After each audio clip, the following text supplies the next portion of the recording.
صينية القرع العسلي بالبشاميل حاجة كده وهم والطعم خيال، من أطيب الحلويات. يلا بينا بقى، هقشر القرع بتاعي واقطعه. بعد كده هرفعه على النار واحط له كوبايتين سكر وكوبايه كبيره من الميه. هسيبه يستوي وهرسه كويس قوي. وبعد كده تعالوا نعمل صوص البشاميل.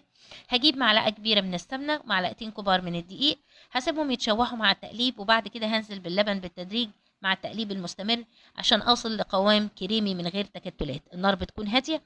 وهضيف له كوبايه من صوص لي القرع العسلي، كده هو مش محتاج سكر خالص. هجيب بقى القرع بعد ما اصفيه من الميه واهرسه كويس قوي، هحطه واضيف له المكسرات اللي عندي، وهضيف كمان معلقه من القرفه ومعلقه من الجنزبيل. اقلبهم وهحطه في الطاجن وعليه صوص البشاميل ورشه كده من السكر والقرفه، وعلى الفرن على طول ياخد الوش الجراتان.